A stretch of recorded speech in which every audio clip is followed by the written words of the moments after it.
Court which were on Christ, newspaper which is on 3, and the criminal summons is extended, newspaper which is number 1. Kkooti yategedde nti A1 muri Katanga akyali mu ddwaliro. Kaakati ne bagamba nti okay, nga bw'akyali mu ddwaliro ate enjuyi zombi zikkiriziganya kweta nti akyali mu ddwaliro ate omereyo sammonizi ezimuyita kwapirayo mu kkooti bazongerayo. Naye omuwala Martha ye bagambye nti yes yazaala ebbanga liweddeko yakabula mu kkooti enfunda 3. Waliwo ekyo kkooti ekkirizaganya omuwala wa gavumenti kugamba nti omuwe warrant of arrest.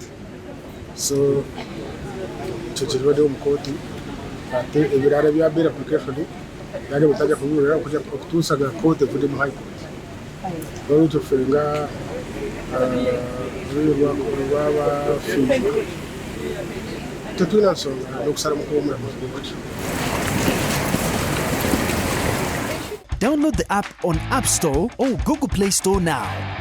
Vision Digital Experience, the future of media.